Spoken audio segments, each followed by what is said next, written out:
Hello and welcome. I'm Dr. Mache Seibel, and welcome to the Hot Years. And this is brought to you by Hot Years Mag.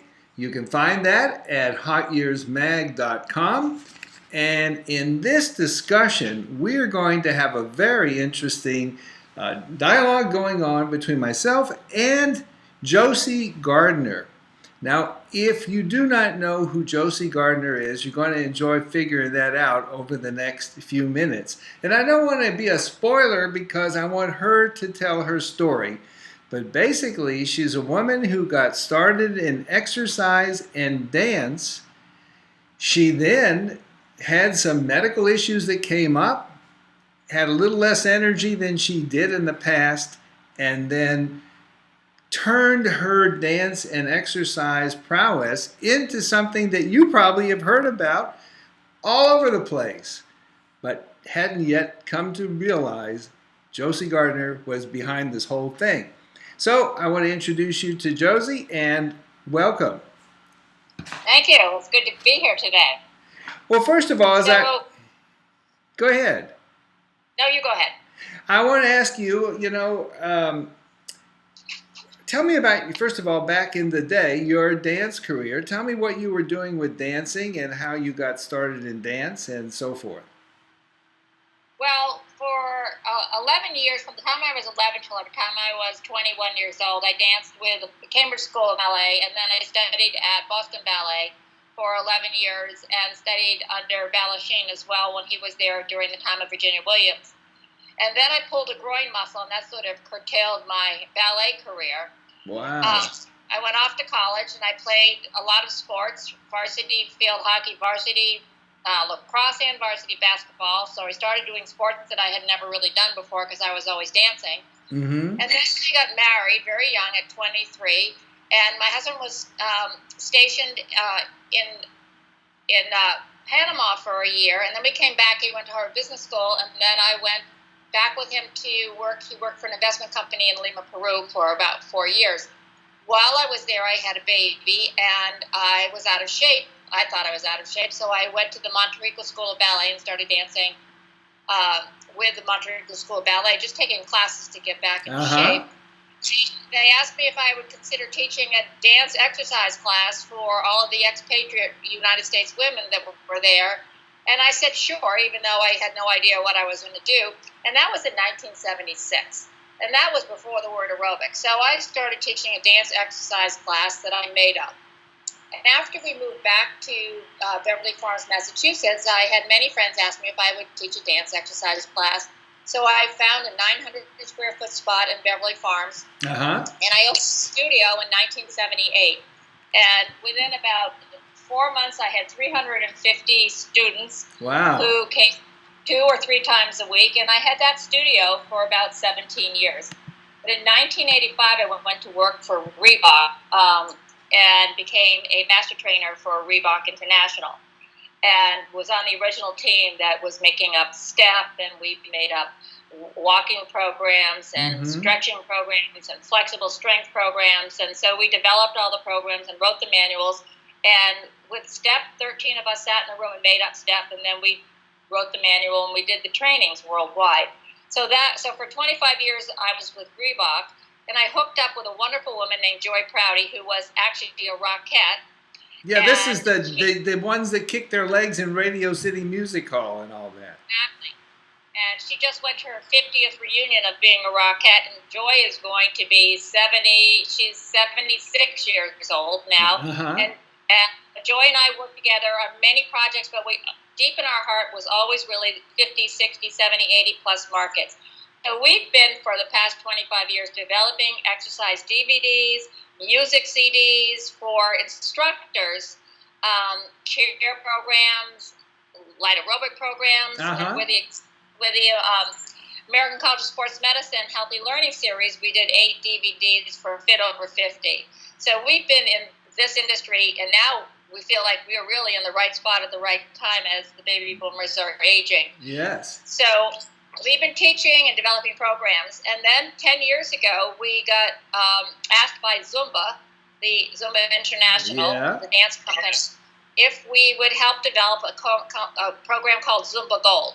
And that's a dance program, and it's geared towards the 50, 60, 70, 80 plus. We even do it sitting in a chair.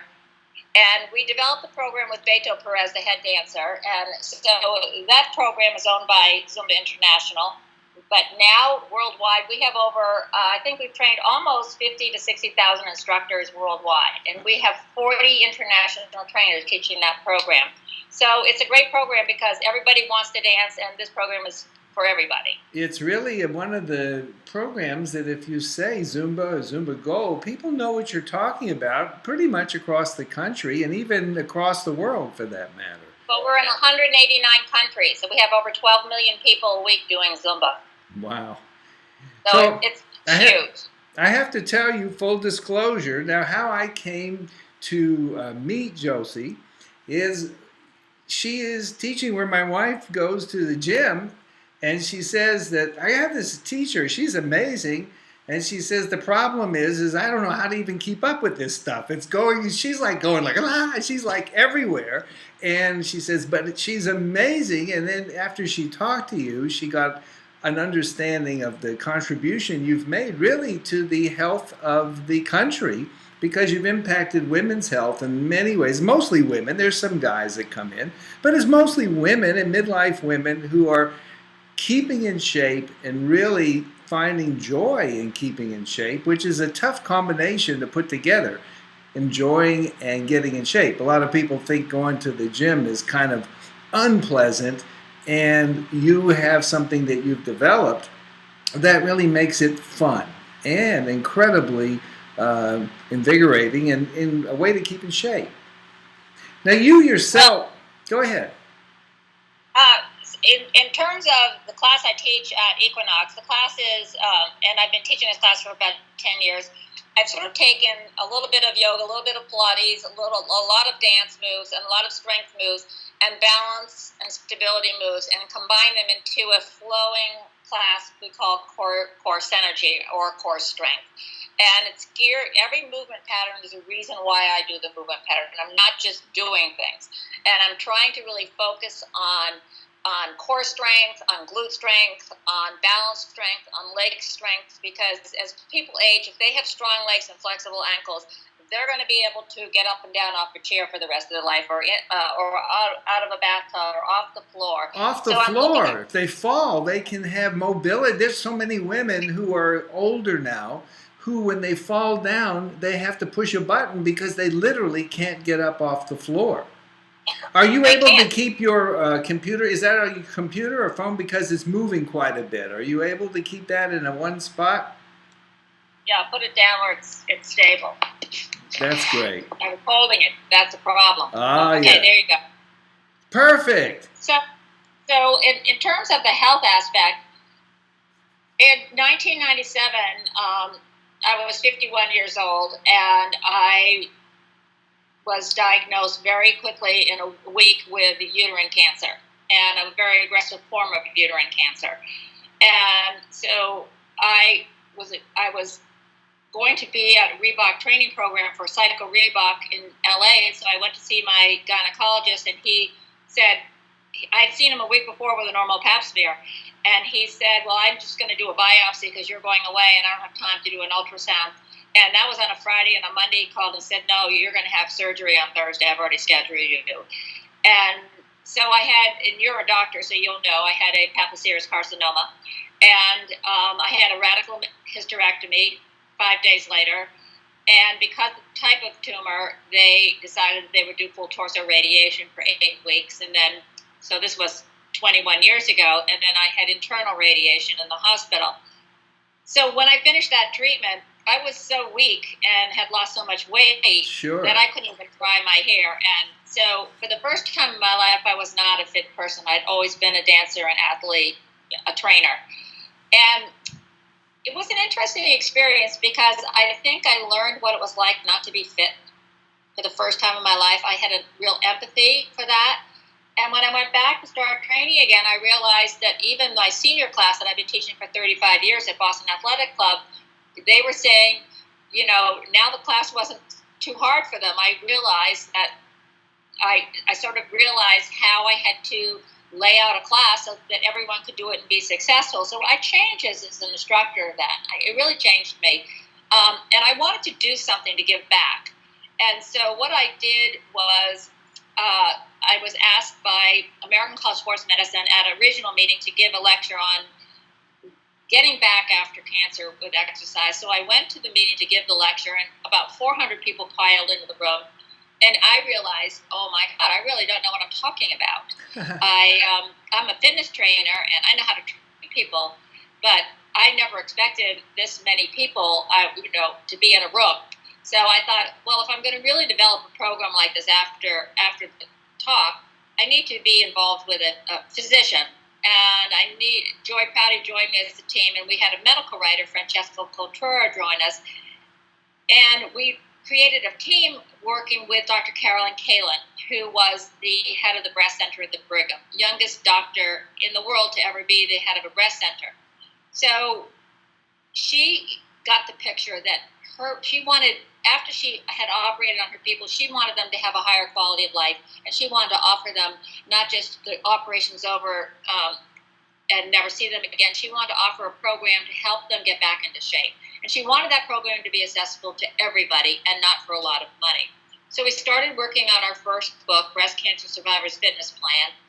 And while we were working on it, she came down with breast cancer, which is so unbelievable because it wasn't in her family. So our book got put on hold for about 5 years while she wrote Living Through Breast Cancer. And then when she came back, we went back to work on our book. And actually, the experience that she's had, plus the experience that I'd had, made our book even better because now we were looking at it from her approach and from my approach as a cancer survivor. So we wrote that book, which is available on Amazon. It's Harvard Medical School's Breast Cancer Survivors Fitness Plan. And then from that, our medical writer was involved with Harvard and doing a lot of the Harvard Health newsletters. And so Joy and I got asked to develop some of the newsletters. And so we did the workout workbook, then we did core training, then we did a stretching, then we wanted to do balance training because we felt that was really important. Then we did the joint relief workout workbook for exercise for the ankle, the shoulder, the knee, the hip, and the wrists. And then we did gentle core for the 50-plus market. And so we truly believe that exercise for everybody, and you need to do it always. And if you can figure out how to modify the exercise and fit the needs of the participants, then you're going to be successful. Yesterday, I trained my oldest client. He's 94. I just finished training this morning my 88-year-old. I've been training her for 20 years. So I have training a lot of people, 50, 60, 70, 80, 90. Even my oldest client passed away at 102. And someone asked me one day, what do you do with these people? And I said, I don't think about age. It has nothing to do with the age. It's about what can that person do on that day. And knowing having been in the industry for so long, Joy and I know which exercises people can do with quality form and really see results that are functional, meaning these exercises are going to enhance their activities of daily living. And that's really probably one of the key things. You can do things as a result of these exercises. You're not trying to have a big bicep, but you're trying to be able to pick the groceries up and bring them in, or pick up a grandkid or a child, or try to be able to get off the floors we were talking about, or just the normal activities of living, which people take for granted when you're younger. But what you've demonstrated is that you create habits, and habits are what take you through life. And if you have good habits, healthy habits, exercise-related habits, eating healthy habits, then your life is going to be extended and the quality of it's going to be enhanced. And if you don't, then you shorten the quality, you shorten the duration, and so forth. And basically, you're just kind of trying to get by. And that's a big contribution. What do you think is for the average person that doesn't have your expertise, but people are just trying to figure out what to do. First of all, how often should people exercise, and how long should they do it for? What would you suggest for just simple, just the average Jane? Well, I would like people, I think walking is one of the most underrated exercises that exists. And it's free and you can do it anywhere. And I would encourage people to walk every day. And I would encourage people to start counting their steps. In all of my years in the industry, the one thing that's really seemed to motivate people was first the pedometer. And now we have Fitbits and Apple Watches that will, even your iPhone or your smartphone, you can measure how many steps. And I would encourage people to try to see how many steps they do on an average day, and then after that, try to increase it 10% a day, which is not a lot, and work up to 8,000 to 10,000 steps a day. And that's the amount of steps that you take from the time you get up in the morning to the time you go to bed. And 10,000 steps, 2,000 steps is approximately a mile. How the intensity of the exercise, I don't worry about the intensity so much as the amount of time. And I think when someone's starting out, they need to start low and go slow. They try not to do too much too fast or you're going to burn out. I believe in moderation. I don't believe in killing myself. And that's something I have never done. I work out, but I don't work out to the point of such fatigue that I can barely move the next day. So I think that people who slowly and consistently start exercising. So let's say you're going to go for a walk and you go for a 10-minute walk, whatever you think you can do. And you don't have to go for an hour. You can split up that walk. I just want people to move. You could go 10 minutes in the morning and 10 minutes in the middle of the day and 10 minutes in the afternoon, and that would be 30 minutes of movement, 30 minutes of walking a day. So additive, you can have segments that add together. You don't have to do 30 minutes, for instance, you example, at once. You can do 10, 10, and 10, and you've done the same thing for your body. Or you can get up 5 minutes every hour and walk around your house, and at the end of 8 hours, you will have moved for 40 minutes. I mean, that's cumulative. That's a lot more than people can do. And I think what happens, I think the disservice of our fitness industry is we keep producing programs to make the fit fitter. And 83% of our population are not doing anything on a regular basis. I don't think because they don't want to. I believe it's because they don't know what to do, because everything they see is so difficult that it's so far out of their perception that I could possibly be able to do this. Anything is better than nothing. Right. And you said something very important, and that is that, if you were to try to run a marathon, for instance, and you just say, I think that this year I'm going to run in the Boston Marathon, and so today I'll just run 20 miles. Well, no one's going to do that. So, especially if you've gone from 0 to 20. So, if you can walk around the block, you got to start, and it's doable. Right. And so it's sort of positive reinforcement, positively feeding your belief that you're going to be able to have a habit that you're going to be able to enjoy and do and benefit from and increase. And that's what you're saying. You didn't do anything else but add 20 minutes of walking a day. Mm-hmm. At the end of the year, you could be 10 pounds lighter than you are just by adding 20 minutes of walking a day. And I'm telling you to walk at whatever pace you want to walk at. You're getting those people up off the couch and moving. Mm-hmm. And what about things? What can people do to help? Are there simple things that people can do for either balance or strength? Are there some typical things that are simple, like you're talking about walking? That's going to get your cardio, and that's really essential. And it's going to burn calories, which is going to lose weight. But balance and strength are also valuable. So what can people do simply for that? Well, first of all, let's look at the components of fitness. You have your cardiovascular, which is the walking. Then you have a strength and endurance. Then you will have a flexibility. And then our fourth component we like to add is balance training. So those would be the four components of fitness that we should get a little bit of each component. Mm-hmm. Strength training, number one, is so important. It's like the magic bullet for the 50-plus market, because as you age, you lose fat, you lose muscle, and you gain fat. You lose muscle and gain fat. And fat burns less calories than muscle, so you're making yourself fatter all the time because the same intake of food is going to be used to go make more fat. You don't burn it. So tell us what to do. So if you think of your body mass index and how that body mass index what is happening on a 24-hour basis, as you age, you're burning less calories than you would have normally burned. Is that just what you just said?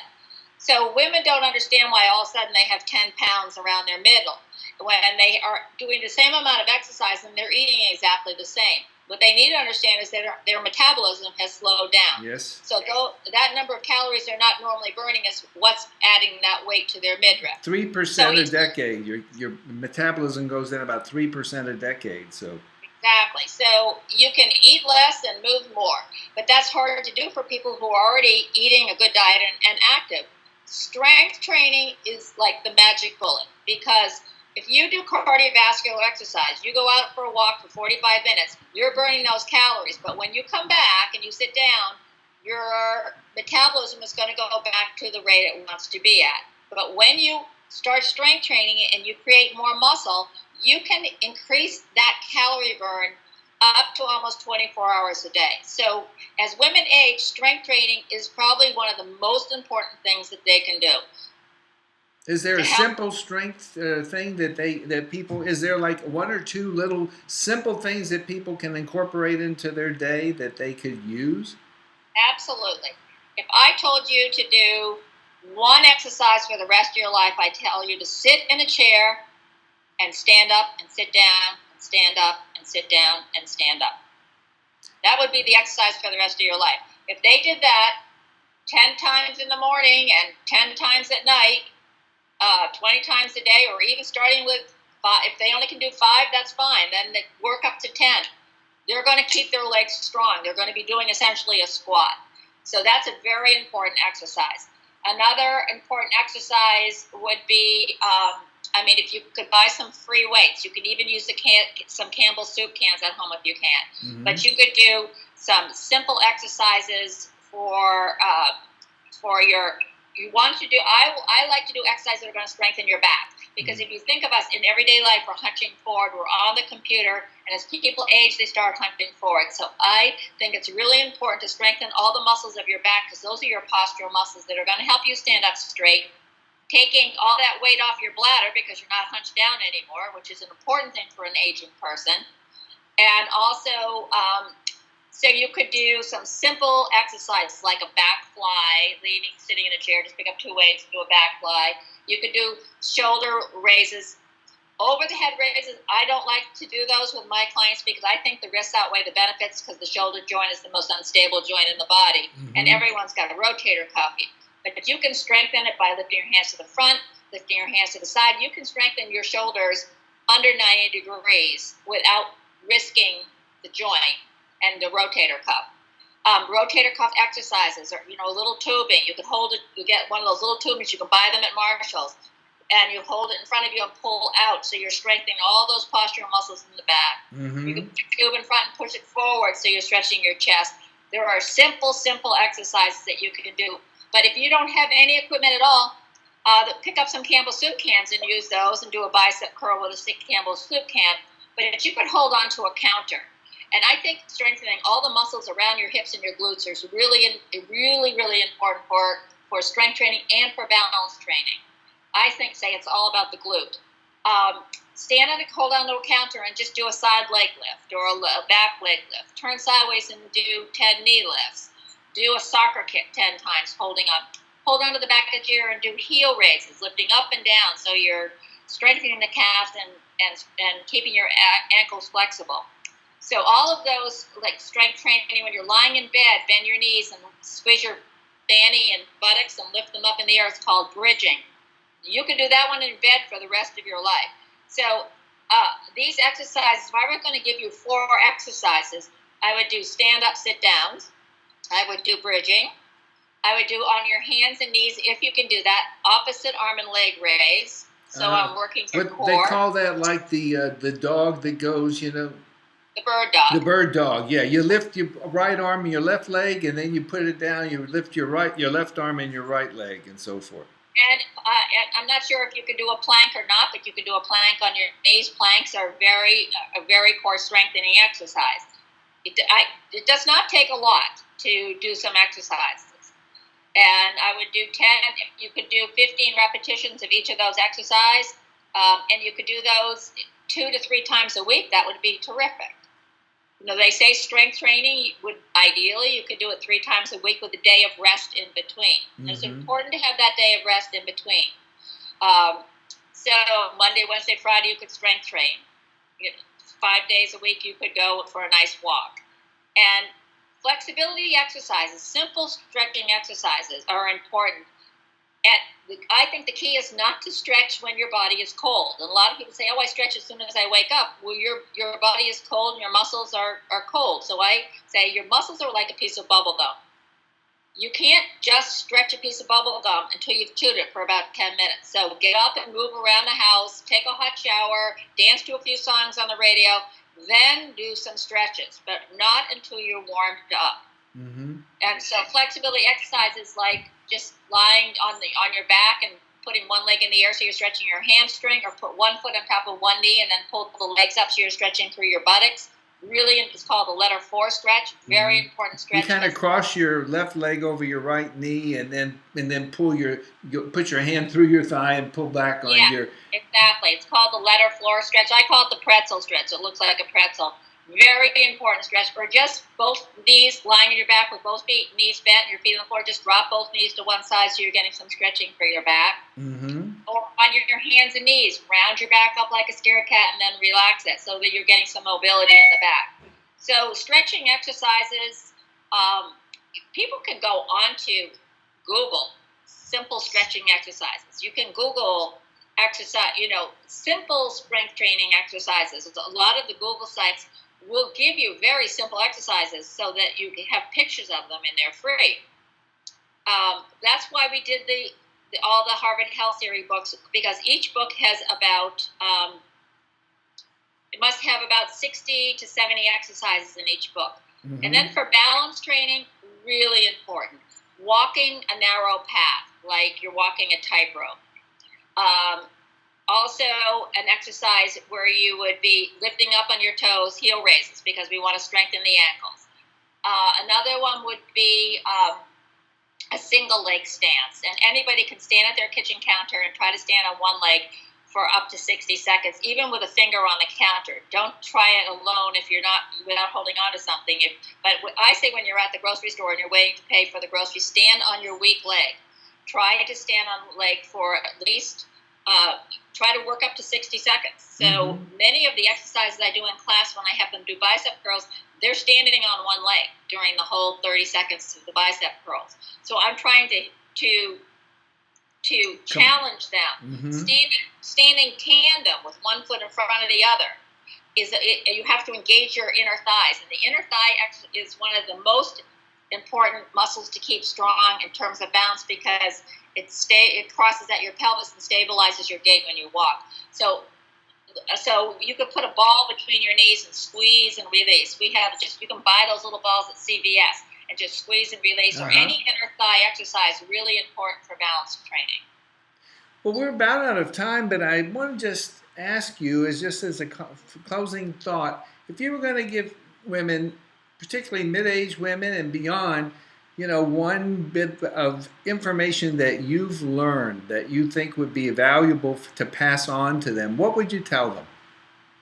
To listen to their bodies, because their bodies will tell them if something's wrong. So many people start exercising and just think that pain is, no pain, no gain. Well, I don't believe that at all. I think there's a difference between pain and work.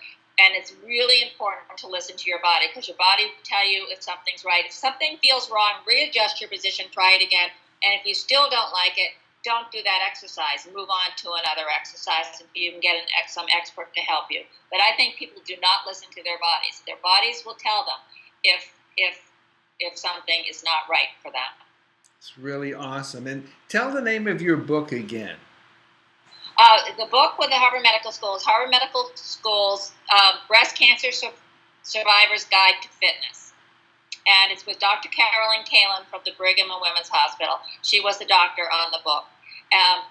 It's much cheaper just to order it off Amazon. And the proceeds go back to the Quality of Life Fund. So it's a really wonderful organization. Sounds and great. Then www.health.harvard.edu is the website they can go to to look at the balance book or the strength book or the stretching book, the workout workbook, the core, the gentle core. All of those are on Harvard Medical School's website.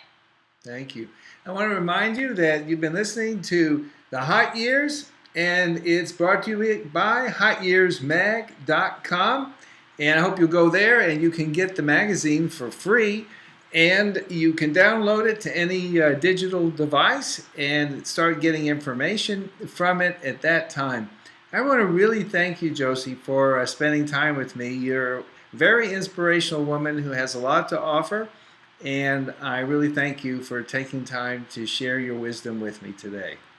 Well, thank you for having me, and I want you to know that I've downloaded your magazine. Yay! Thank you so much. Have a great day. You the same.